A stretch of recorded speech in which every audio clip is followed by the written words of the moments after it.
Susan hurried to prepare for an important meeting, rushing through her morning routine in the bathroom. Her spacious apartment in downtown Seattle buzzed with morning chaos. Sunlight flooded the marble floor through panoramic windows, while the streets below hummed with traffic. Suddenly, her gaze fell on the sink. A tooth, stained with blood, lay there. Her heart froze, a chill running through her body. She blinked, and the vision vanished as if it had never been. But the unease lingered, like a warning from another world. Susan Wilson, a 45-year-old woman with neatly styled dark hair, framing her stern yet elegant face, was the epitome of success. Her green eyes radiated determination, and faint wrinkles told of years of struggle. Dressed in a sleek designer business suit, she underscored her status as the owner of a chain of cosmetic boutiques in Seattle. She had raised her son Dan, alone after her first husband abandoned her with a young child. She built her business from scratch and remarried Andrew, a calm engineer with graying hair who valued stability. Susan dismissed superstitions as nonsense, relying on logic and facts. That morning, as she checked her phone for messages, she paused before the mirror. The vision of the bloody tooth made her heart pound. "It's just stress," she thought, adjusting her perfectly pressed blazer. But the anxiety clung to her. That evening, exhausted after negotiations in her office with panoramic windows, where her team discussed supplier contracts, Susan searched online for explanations. Articles warned of losses, business or family. This prompted her to recall Madame Clara, a renowned local seer sought for answers in troubled times. The next day, Susan climbed into her sleek sedan and drove to Bellingham. Madame Clara's home, an old wooden cottage on the outskirts surrounded by dense forests, seemed plucked from another era. Dark beams, stained glass windows, and the scent of dried herbs created a mystical atmosphere. Inside, seated at a wooden table cluttered with candles, old books, and bundles of lavender, was Madame Clara. Her gray hair was tied in a neat bun, her white linen shirt exuded restrained elegance, and her gray eyes pierced with intensity. Old frame photographs hung on the walls, and candle shadows danced against the backdrop of the forest outside. "Madame Clara, I saw a tooth with blood in my sink," Susan began, her voice tense. "Does it mean losses in business?" Clara, not lifting her eyes from an embroidery of Celtic patterns, slowly shook her head. "No threat to your business," she replied, her voice low and calm. "So it's nothing?" "Just a nightmare," Susan pressed, clutching her purse strap. "Not nothing." "A bad omen," Clara said, raising her eyes. "Kate, fetch the embroidery." Kate, a red-haired assistant in a simple dress, quickly brought the fabric. Clara continued stitching cross patterns as Susan, growing nervous, murmured, "My closest blood relative." "Name your kin," Clara interrupted, her fingers pausing on the needle. "Only my son, Dan," Susan sighed, picturing him. Tall with brown eyes, the manager of her boutiques. The needle slipped from Clara's hand and her face darkened. "Death threatens your son." "It's a warning," she said, her voice sharp. "Not Dan." "What can I do?" Susan exclaimed, her eyes widening with fear. "Don't interfere with his choices," Clara advised, her gaze stern. "Interfere? I raised him, gave him a Stanford education, brought him into the business, bought him an apartment," Susan protested, her voice trembling. "Let him choose his path.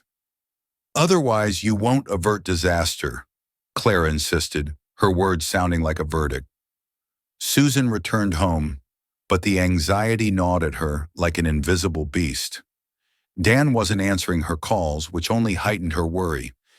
She decided to drive to his apartment in Pike Place, a modern space with white walls, leather furniture, and panoramic windows overlooking the bustling market.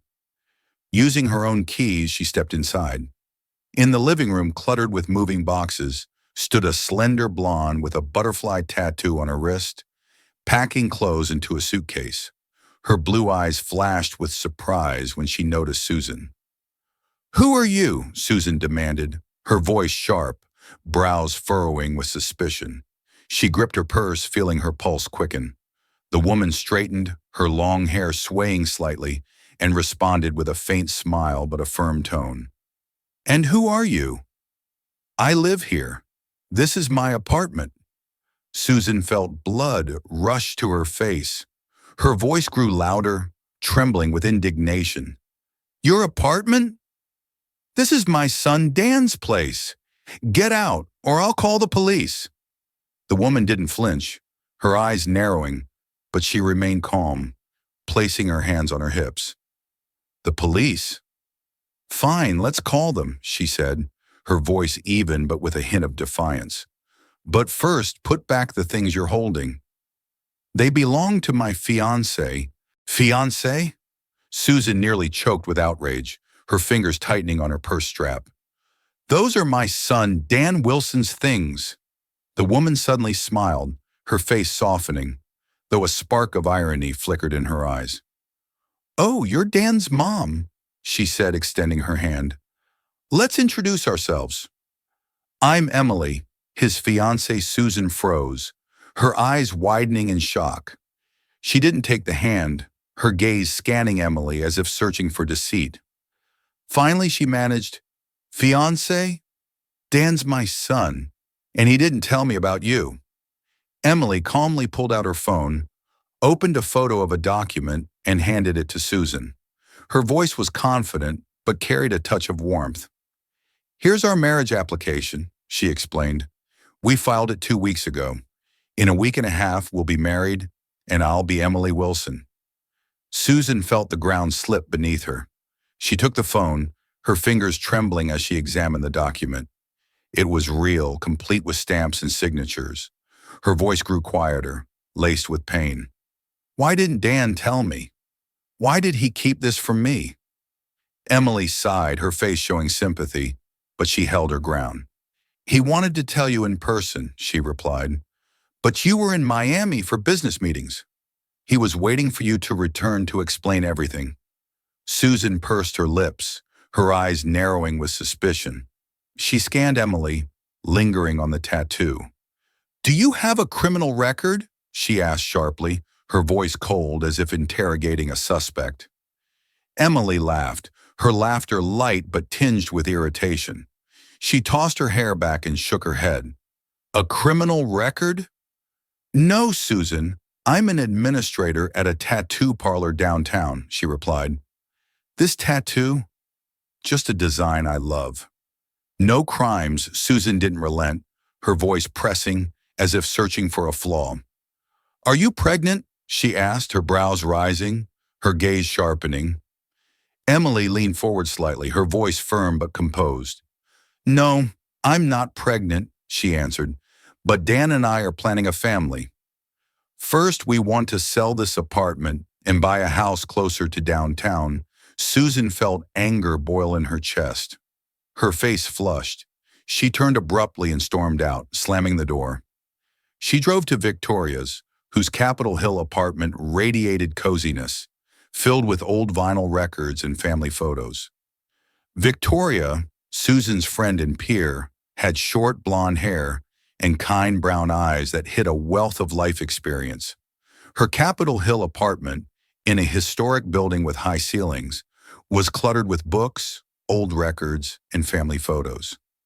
The aroma of freshly brewed coffee mingled with the scent of homemade cookies, while outside, evening Seattle sparkled with lights. Susan sat on a plush sofa, clutching a mug, her face tense. "This Emily is so brazen," Susan vented, her voice trembling with indignation. "She'll take his name, sell his apartment, and Dan's just going along with it. She's got him wrapped around her finger, I'm sure of it." Victoria, dressed in a cozy wool sweater, listened attentively, pouring coffee from a vintage percolator. "You're right, it sounds suspicious," she agreed, her voice calm but her eyes glinting. You didn't even know he'd brought a girl home and was planning a wedding for 3 months. Susan sighed, picturing Dan, his confident stride, how he managed her boutiques, but lately avoided conversations. The vision of the bloody tooth and Madame Clara's words gnawed at her like an unseen fear. He never hid anything before, she said, her fingers tightening around the mug. And now this Emily. Could she be the threat Clara warned about? Victoria pondered, her gaze settling on a photo of her daughter Diana, a slender 25-year-old with chestnut hair who worked as a manager in Susan's boutique. Diana, always in stylish suits, was ambitious and sharp-witted. Don't fight with him, Victoria advised, sitting across from her. Invite them to dinner. Get a closer look at Emily. Maybe you'll figure out her intentions. Susan nodded, sensing a plan forming. She stepped onto the balcony, where the evening air smelled of rain and the lights of Capitol Hill reflected in puddles.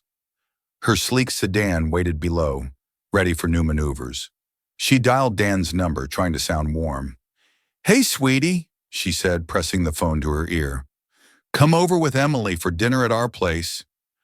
I want to get to know her properly, Dan agreed, but his voice was guarded, as if he sensed the tension. Susan returned to Victoria, and they began plotting, delay the wedding, sow doubts in Dan's mind.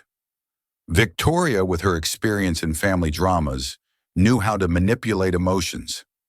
You need to hit his pride, she said, her eyes flashing. Make him feel Emily isn't who she seems. Susan enlisted Andrew.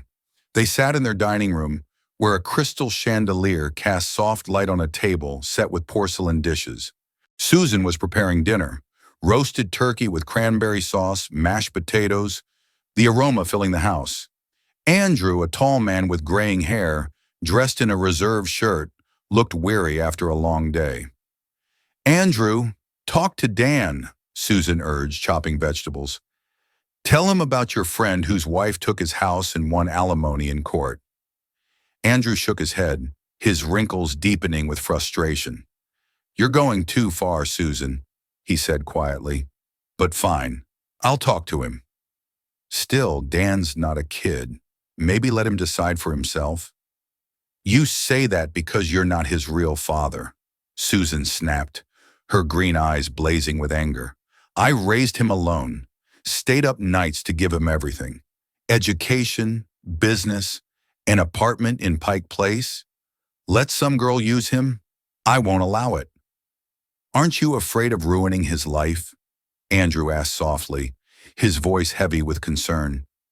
His words hit Susan like a cold rain. She stood by the stove, where a pot simmered, recalling Madame Clara's warning not to interfere with Dan. Doubts crept in, but anger prevailed. She couldn't let Emily take control of her son. She decided to try accepting her to avoid pushing Dan away, but Victoria's plan burned in her mind. The dinner was tense. Susan's dining room, with panoramic windows overlooking evening Seattle where skyscraper lights twinkled, looked perfect. The table was set with a white tablecloth, dishes steaming with food, and the aroma of turkey filling the air. Emily arrived in an elegant blue dress that accentuated her slim figure, while Dan wore jeans and a shirt, his brown eyes betraying tension. Susan forced a smile, though her heart clenched with anxiety. Good evening, she greeted, setting out plates. Sit down, I made your favorite dishes, Dan. Emily offered a gift, a pair of simple but comfortable slippers in a gift box. Susan, this is for you, she said, her voice warm but with a hint of challenge. Finally, we can meet properly. Susan took the slippers, her fingers trembling slightly. She tried them on, forcing a smile. Thank you. They're very comfortable, she replied, her voice restrained. My mom loved ones like these, didn't she, Dan? Yeah, Mom, they suit you, Dan said, attempting to ease the mood. He gave an awkward smile, his gaze darting between his mother and fiancée. Andrew raised a glass of wine, his posture calm but his eyes weary. Dan, you're doing the right thing, he said, smiling. Found a good girl. Don't delay the wedding. Life-short Susan gripped her fork, her face tensing. She took a breath and spoke, trying to sound casual. "By the way, I wanted to ask about your wedding," she said, her voice controlled but tinged with worry. "It's all happening so fast. Are you sure you'll have time to prepare everything?" Emily nodded confidently, her blue eyes meeting Susan's. "I've already told work I'm quitting to focus on planning," she replied, her voice calm but firm. "Dan and I will handle it. Don't worry." Susan felt anger rising but forced a smile.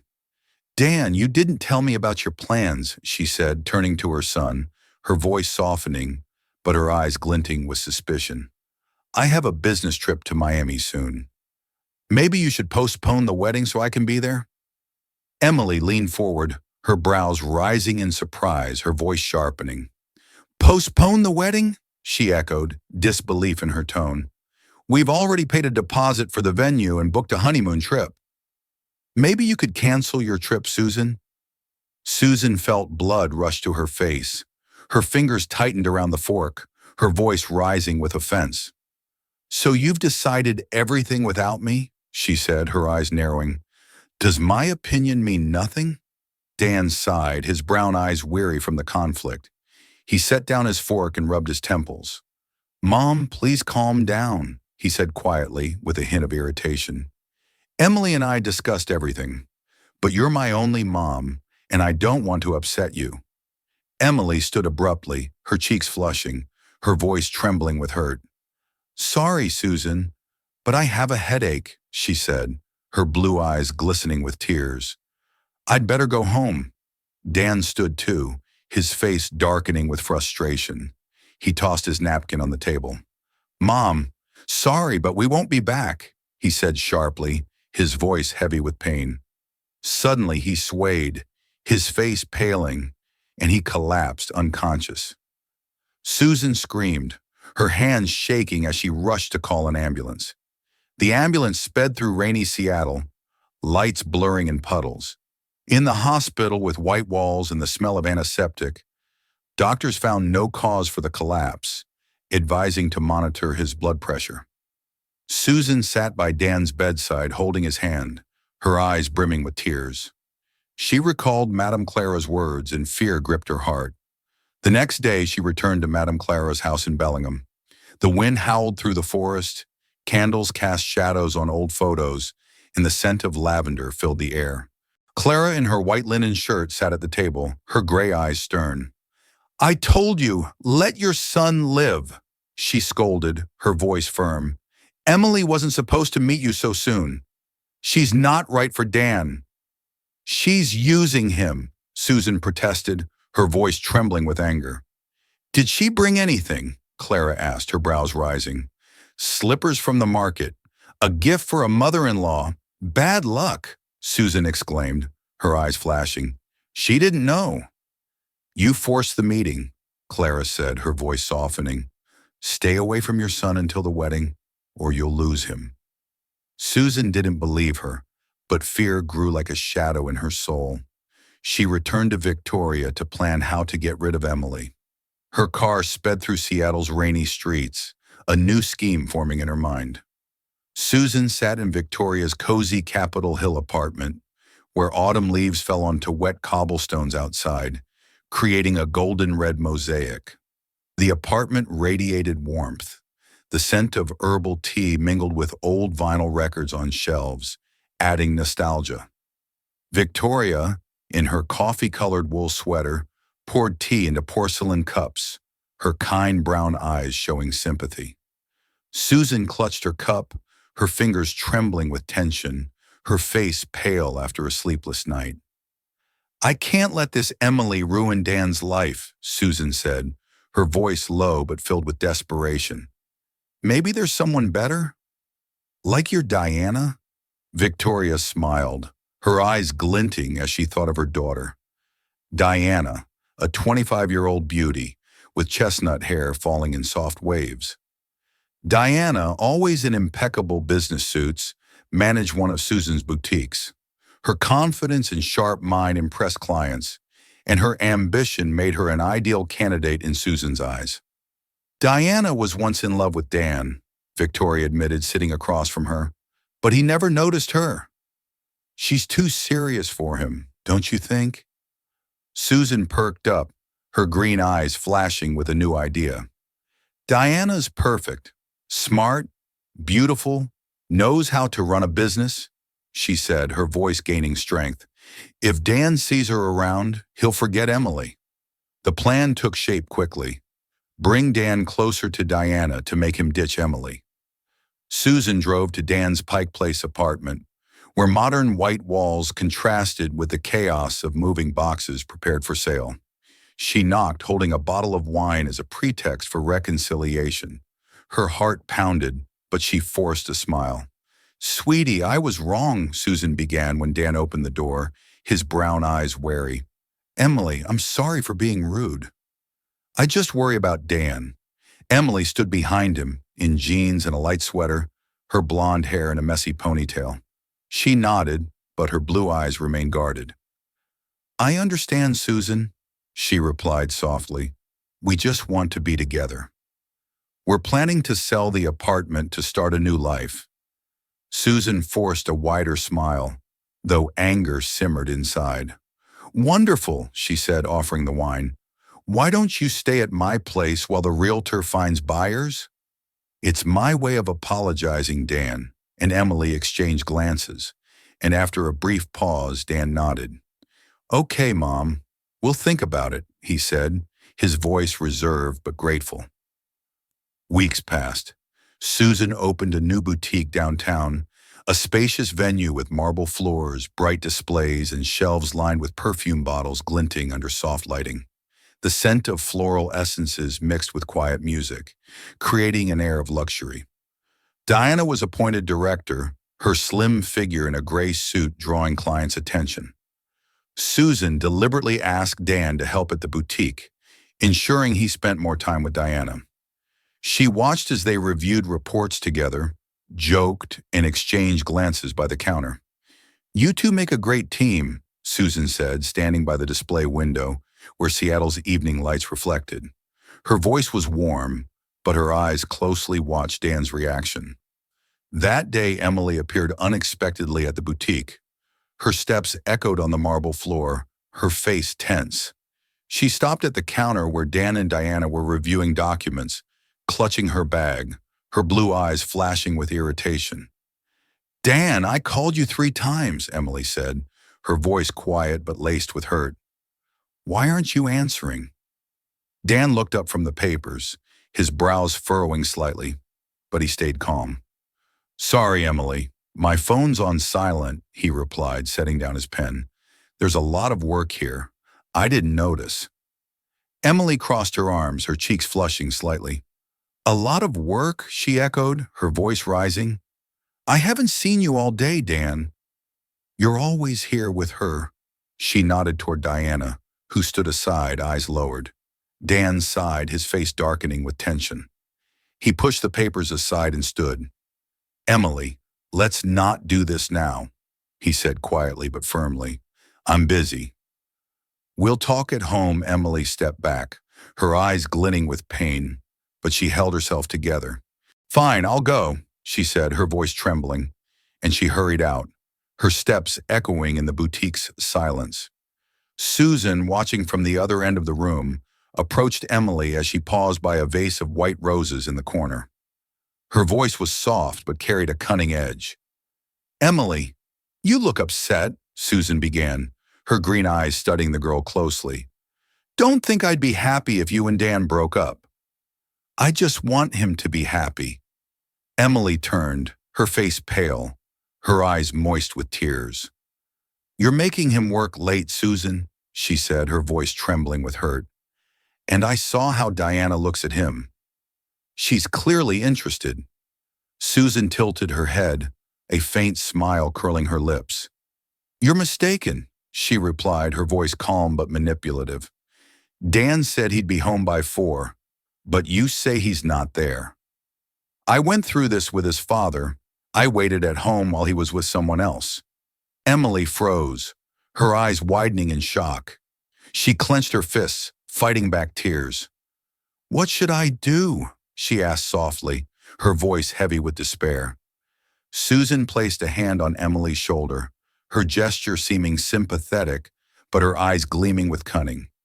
"Show him you don't depend on him," she advised. "Go out with friends. Don't tell him where. Let him feel he could lose you." Emily nodded, her face a mix of pain and resolve. That night she went to a friend's place without telling Dan. Her phone was off and rain drummed on Seattle's streets, creating a somber mood.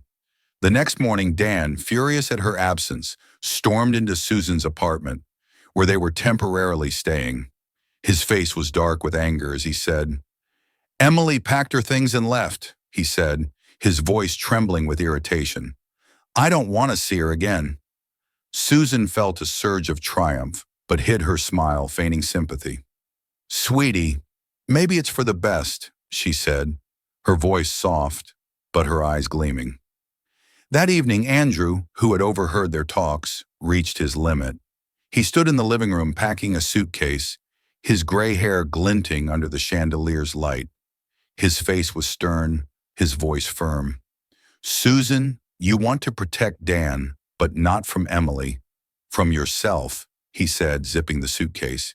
"You're manipulating him, and it's tearing your family apart." Susan froze, her heart clenching at his words. "Andrew, what are you saying?" she exclaimed, her voice trembling. "I'm doing this for him." "I need to stay with my brother for a while," Andrew replied, his eyes filled with disappointment. "Think about what you've done." Dan, learning the truth from Andrew, confronted Susan the next day. He stood in her boutique office, where the scent of perfume lingered, and Seattle's lights twinkled outside. His face was pale, his voice cold. "Mom, I'm quitting," he said, clenching his fists. "Find a new manager." "I'm done working with you?" Susan felt her world crumble. She tried to speak, but Dan was already gone, slamming the door. That evening, her phone rang with an unknown number. The doctor's calm voice hit like lightning.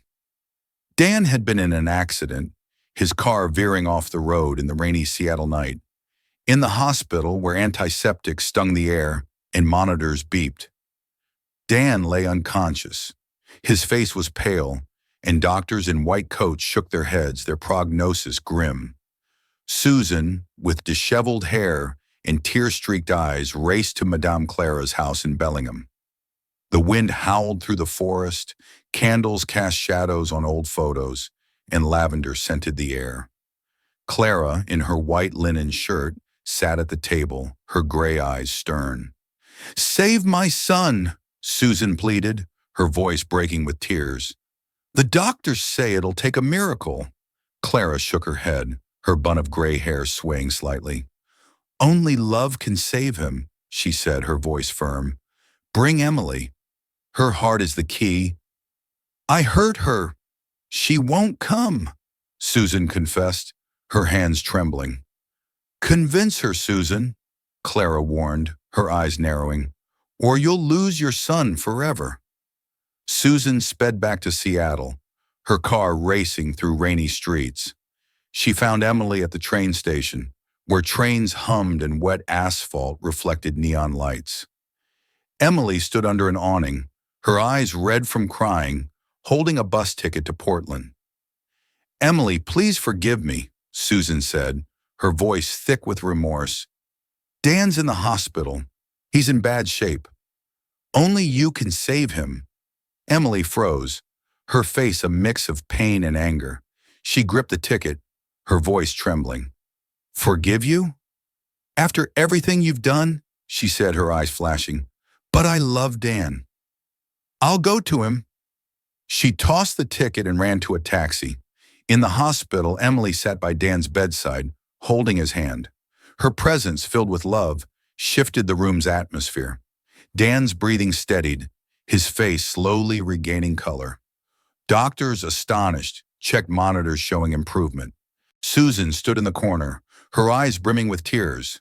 She recalled Madame Clara's words. A bloody tooth warned of losing kin. Emily turned to her, her voice quiet but firm. "I'll forgive you, Susan, For Dan's sake, she said, but don't interfere in our lives again. Dan recovered over the next few weeks. He and Emily reconciled, and Susan vowed not to control her son anymore. She sat in her apartment, watching rainy Seattle, berating herself for her mistakes, but relieved her family remained intact.